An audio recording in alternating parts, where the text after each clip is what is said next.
Fossile brændstoffer er organisk materiale. Når noget er organisk materiale, er det noget fra plante- eller dyreriget, som f.eks.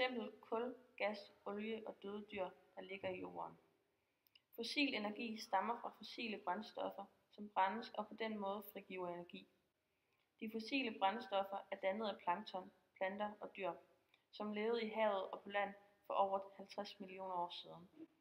De voksede med energien fra solen. Energien blev brugt til at lave nye celler ved at binde kulstof fra luftens CO2. Fordele ved fossile brændstoffer.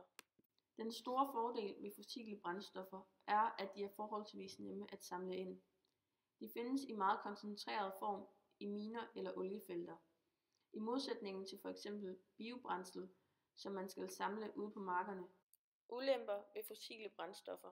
Ulempen ved fossile brændstoffer er, at de belaster miljøet. Når man brænder store mængder af fossile brændstoffer af, frigør de en masse CO2, svovl, kvælstof og tungmetaller. Det er stoffer, som forurener meget.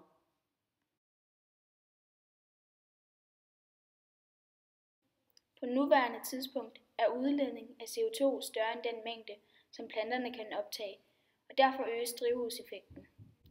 Drivhuseffekten er en betegnelse for, at CO2 og andre gasarter holder på jordens varme på samme måde som et drivhus. Gasserne i atmosfæren fungerer som et drivhus, fordi de tillader solens stråler at komme ind, samtidig med at de holder på varmen.